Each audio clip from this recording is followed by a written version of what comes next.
اپنے ساتھ ہم نے اتنی زیادتی کر لی ہے، اتنا ظلم کر لیا کہ سوائے دولت کے، سوائے دنیا دار، خالص وہ روحانی سلسلہ طریقت کا، تصوف کا، وہ بھی سارا اسی۔ حضرت ابو الحسن خرقانی درویش تھے، محمود غزنوی بادشاہ وقت تھا، کہتا میں دعا کرانے گیا تو میں نے وہی سمجھا جو سب کے بارے میں سمجھا جاتا ہے، گفٹ پہلے لے گیا، میں نے کہا 2 تھیلیاں شرفیوں کی لے جاتا ہوں، بابا دعا صحیح کر دے گا، نذرانہ نہیں سود ہے پیران حرم کا۔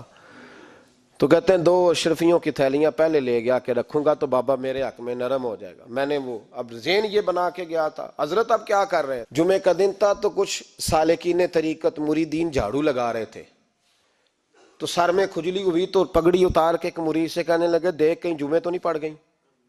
تو ایک جمعے دیکھ رہا ہے، وہ کہتا ہے میں جمعے دیکھ رہا تھا، حضرت نے سر جھکایا ہوا تھا تو محمود غزنوی داخل ہو گیا، تو جو جمعے نکالنے والا کہنے لگا او ہو، فرمانے لگے کیا ہوا؟ کہا حضور بادشاہ آ گیا۔ کہنے لگے چھوڑ، بادشاہ تو آتے جاتے رہتے ہیں، میں نے سمجھا تھا کوئی تگڑی سی جوں تیرے ہاتھ لگ گئی ہے، تو نے تو اس طرح کر کے شور مچایا جیسے بڑا کوئی انقلاب، بادشاہ آتے جاتے رہتے ہیں، بندہ یہ کیا ہو گیا، جوں دیکھ دھیان سے۔ تو محمود کہتا ہے میں تو دنیا دار قسم کا صوفی سمجھ کے آیا، تھیلیاں بھی شرفیوں کی رکھیں، تو بابا جی سے دعا کے لیے کہا میں سومناتھ کے مندر فتح کرنے جا رہا ہوں، دعا کرنا۔ تو بابا جی نے اندر سے کرتا منگایا،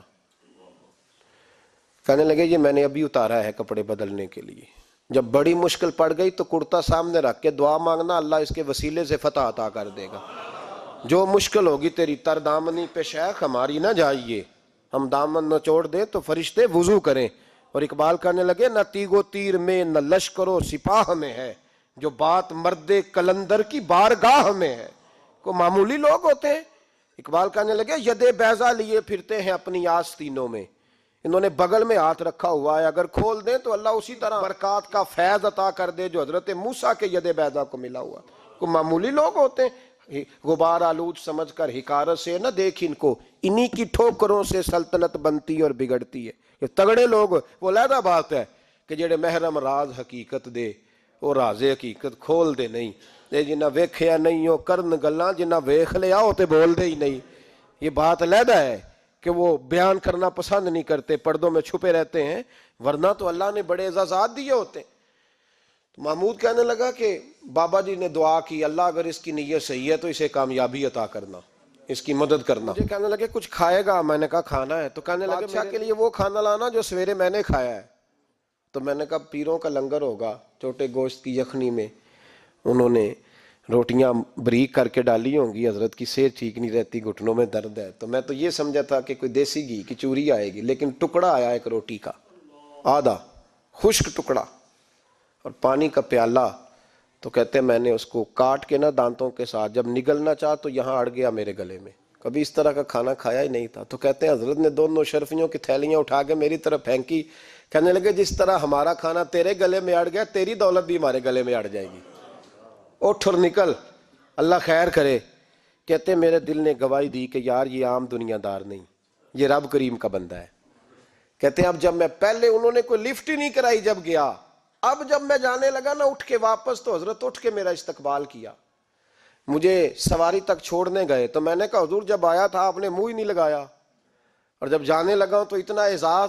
فرمانے لگے جب تو آیا تھا تو تو بھی تو یہی سوچ رہا تھا نا کہ 2 شرفیاں دوں گا تو بابا نرم ہو جائے گا، تو میں تجھے کیوں پروٹوکول دیتا؟ اب جاتی دفعہ تیرے دل نے بھی گواہی دی ہے کہ یہ کوئی دنیا دار نہیں، یہ رب کا بندہ ہے، تو رب کے بندے کے پاس آئے تو تیری عزت نہ کروں؟ عرض یہ کرنا چاہ رہا ہوں کہ اتنی لمبی چوڑی دنیا داری اس کو مقصود نہ بناؤ، یہ جب مقصود بن جاتی ہے تو بے کیف سجدے، بے سرور زندگی، کسی کا پیار نہیں رہتا۔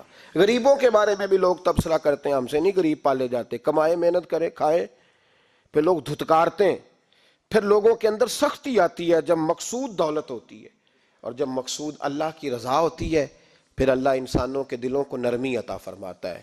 اس کو مقصود نہ بناؤ، اس کو مقصود خدا کی ذات، اللہ کی ذات، فکر آخرت، قرآن سینے سے رہے، اور زبان پر جو چیز ہر وقت جاری رہے وہ رسول اللہ کا درود و سلام۔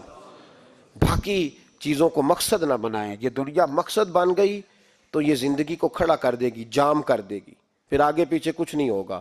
پھر الہاکم التکاثر حتی زرتم المقابر، فرمایا لوگ دولت کے پیچھے اس طرح لگے کہ پھر انہوں نے قبریں دیکھ لیں. میں کئی دفعہ کہا کرتا ہوں کہ لوگ مسجدوں میں تو نہیں آئے، قبروں میں چلے گئے، اتنے مصروف ہوئے کہ مسجد آنے کا ٹائم نہیں ملا اور وہ قبروں میں چلے گئے، نماز نہیں پڑھی، یہاں تک کہ ان کی نماز لوگوں نے پڑھ ڈالی. اتنا نہ دنیا داری کرو، اتنا نہ اس کو مقصود بناؤ، جتنی اس کی حد ہے اس کو اسی حد میں رکھو. اللہ محبوب پاک کا صدقہ سمجھ عطا فرمائے. آخر دعوانا ان الحمدللہ.